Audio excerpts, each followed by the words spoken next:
இன்னைக்கு என்ன special? Hi எல்லாருக்கும் வணக்கங்க. இன்னைக்கு எங்க அம்மா வந்துக்கிறாங்க. சூப்பர். இன்னைக்கு எங்க அம்மா வந்துக்கிறாங்க. மைசூர் பாக் செய்யலாம்னு. அப்படியா? ஓகே. எப்படி செய்யறது பாப்போம். எப்படி செய்யறதுன்னு பார்க்கலாமா? வாங்க பார்ப்போம். இப்போ இந்த டம்ளர் அளவு இந்த கடலை மாவு இதுல 2 டம்ளர் எடுத்து ஜலிச்சுக்கலாம். எது ஜல்லிச்சு போட்டாதான் பரவாயில்ல. இப்போ நம்ம எந்த டம்ளர்ல மாவு அளந்தோமோ அதே டம்ளர்ல 1 டம்ளருக்கு 1 டம்ளர் எண்ணெய். நான் 2 டம்ளர் எடுத்த மாவு இப்ப 2 டம்ளர் எண்ணெய் இதுல சேர்த்து நல்லா கட்டி இல்லாம கரைச்சிக்கலாம். டால்டாங்க, டால்டா. உங்களுக்கு இல்லைன்னா கொஞ்சம் கம்மியா கூட சேர்த்துக்கலாம், ஒன்றும் தப்பு இல்லை.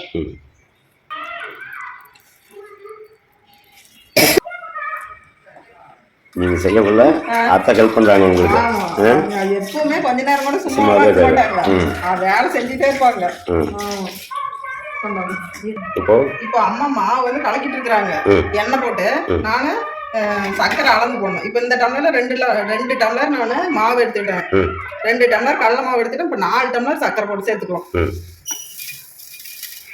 1 2 3 4 10 வச்சுக்கலாம். 6 டம்ளர் சர்க்கரை போட்டுக்கிறேன். 4 டம்ளர் சர்க்கரைக்கு ஒரு 1.5 டம்ளர் தண்ணி சேர்த்துக்கலாம். சூப்பரா கலக்கிட்டாங்க. அப்படியே நெய் ஆட்டமே இருக்குது. நான் வந்துட்டு இந்த பாவு காய்ச்சறேன்.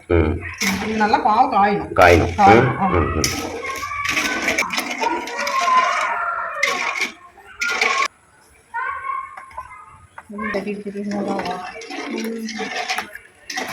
அது கொஞ்சம் கொதிக்கணும் நல்லா பாவு. அப்படி ஜாமி கும்பிட்டு நான் அதிகமாக கும்பிட்டு இருந்துட்டு நல்லா சொல்றாங்க. திருப்பி அப்படியே சொல்றாங்கல்ல. அப்புறம் ராத்திரி பாருங்க கொதிக்க ஆரம்பிச்சிருச்சு எங்க மம்மி. அப்புறம் அழகாத்தேன் அது தெரியுமா எப்படி தெரியுமா 10-15 பிள்ளைல நீ ரம்மோடு மிஞ்ச போட்டு எடுத்துக்கிட்டா கொஞ்சம் தாயா சாமி. தொலைச்சு மிஞ்சி எப்படி விடிஞ்சு போய் எடுத்துருவோம். சின்ன மிஞ்சு அப்புறம் போட்டியா குமிஞ்சேன். 4 பேர் தாங்க. ஆயாவுக்கு கொஞ்சம் பார்த்துட்டு வாங்க, கொஞ்சம் மிஞ்சி வேற நேற்று போயிடுச்சு நல்ல வயதுல அப்படின்னு. எந்த கைக்கோ வரதுக்கு மிஞ்ச வச்சுக்கேன். அது சாமி சாமின்னா சாமி தான். சூப்பரா பாவு கொதிச்சுட்டு இருக்கு. நல்லா கொதிக்கணும். ஒரு கம்பி பாதம் வரணும். அப்போ ஊற்றி கலர்னாதான் அது சூப்பரா இருக்கும். கொதிச்சிட்டு இருக்குது. இன்னும் கொதிக்கணும். இன்னும் ஒரு 10 நிமிஷம் கொதிக்கணும். பாருங்க நல்லா கொதி வந்துருச்சு பாரு. இந்த பதத்துல தண்ணியில விட்டு பார்க்கணும். அப்பதான் தெரியும். பாருங்க தெரியுதா இல்லையா? இதுதான் ஒரு கம்பி பதங்கிறது. இன்னொரு டைம் விட்டு காமிக்கிறேன். இப்படி இருந்தா ஒரு கம்பி பதம். இதுக்கு வந்து இது போதும். வேற மிட்டாய் காசுறதுக்கு நல்லா பாவு வந்து உருண்டு வரணும். இதுக்கு வந்து ஒரு கம்பி பதம் தான் போதும். அம்மா அரிசி சோறு செய்யறாங்க. அப்படியே போட்டணும். சாப்பாடு செய்யறாங்க. நானும் மிட்டாய் காசுறேன். இந்த என்னது மைசூர் பாக்கு. நெய்யும் கொஞ்சம் நமக்கு தேவையான அளவு எடுத்துக்கணும். நெய் எங்களுக்கு பிடிக்காதுங்கிறதுனால நான் கம்மியா எடுத்துட்டேன். உங்களுக்கு தேவைப்பட்டா சேர்த்துக்கு ஊற்றிக்கலாம் நெய்.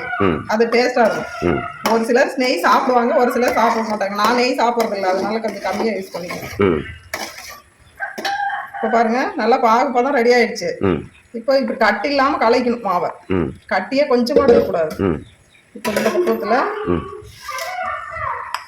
ஊற்றி கலக்கலாம்.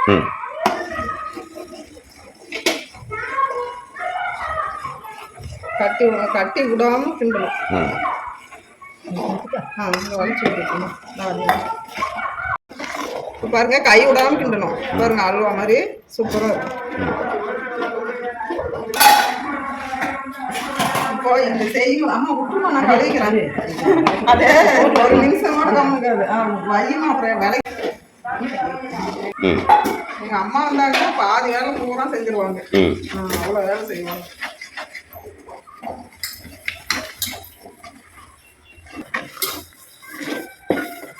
கையை விட்டுன்றதுதான் வழி எடுத்துக்கணும்.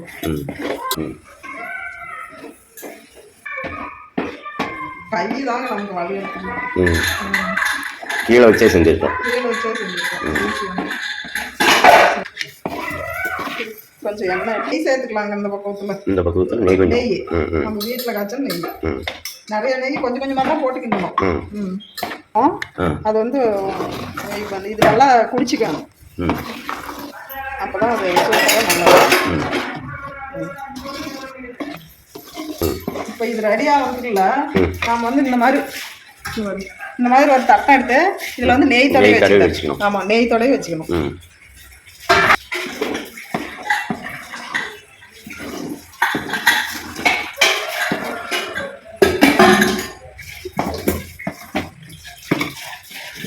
நான் நெய்யும் உருக்கி வச்சுக்கிட்டேன். உருக்கி வச்சுட்டு இந்த டம்ளரில் ஒரு டம்ளர் நெய் ஊற்றணும். அப்போதான் சூப்பராக இருக்கும்.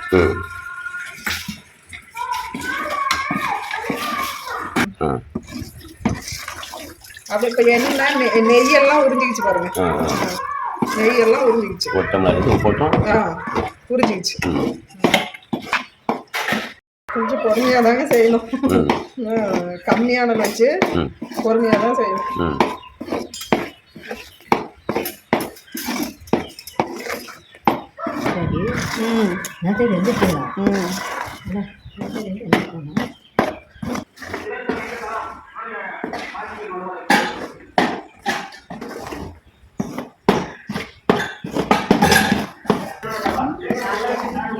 என்னம்மா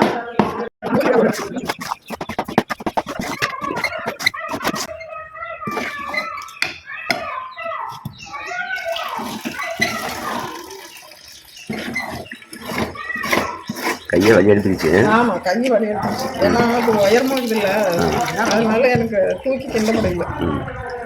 கீழே வச்சிருக்கலாம், நீங்கள் சொன்னீங்க, நான் கேட்கல.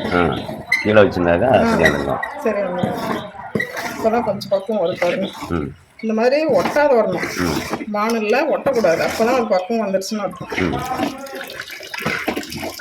சரி ஆயிடுச்சு. பாருங்க, ஒட்டாமல் வந்துடுச்சு. இந்த பக்குவத்தில் எடுத்து நம்ம கொட்டிக்கணும். பாருங்க, இந்த மாதிரி ஒட்டாத வரணும், எடுத்து நம்ம கொட்டிக்கணும். அந்த எண்ணெய் எடுமா பாருங்க, சூப்பராக மைசூர் பாக்கு ரெடி ஆயிடுச்சு.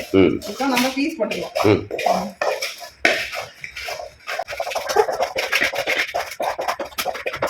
ஒரு மணி நேரம் ஆகணும் மைசூர் பாக்கு. அப்போதான் அது சூப்பராக இருக்கும். ரெடி, சூப்பரான மைசூர் பாக்கு ரெடி. அம்மா, எப்படிமா இருக்குது மைசூர் பாக்கு? பாருங்க, அருமையா இருக்குது, சூப்பரா இருக்குது. அருமையா இருக்குது, சூப்பரா இருக்குது. பாருங்க, சூப்பரா அழகா இருக்குது. பாருங்க, அருமையா இருக்குது. அப்படியே எடுத்துட்டாங்க பாருங்க, சூப்பரா இருக்குது. அப்படியே பேத்துக்கலாமா? அப்படியே பேத்து போட்டுரு. பாருங்க, சூப்பரா இருக்குது. எப்படி பீஸ் பீஸா வருது பாருங்க. பீஸ் பாரு.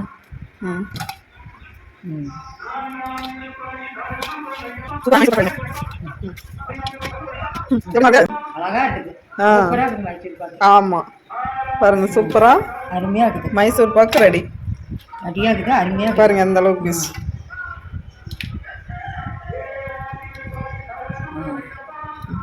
இதாங்க, சூப்பரா மைசூர் பாக்கு ரெடி ஆயிடுச்சு. அருமையா இருக்குது. எல்லாம் ட்ரை பண்ணி பாருங்க. அருமையா வந்துச்சு.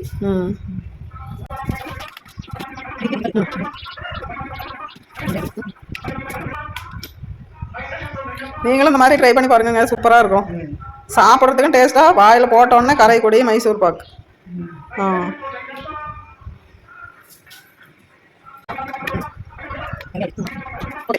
மைசூர் பாக்கு ரெடி ஆயிடுச்சுங்க. சூப்பராக ரெடி ஆயிடுச்சு. நீங்களும் இந்த மெத்தேடில் செஞ்சு பாருங்கள், சூப்பராக இருக்கும் டேஸ்ட்டாக. பாருங்க.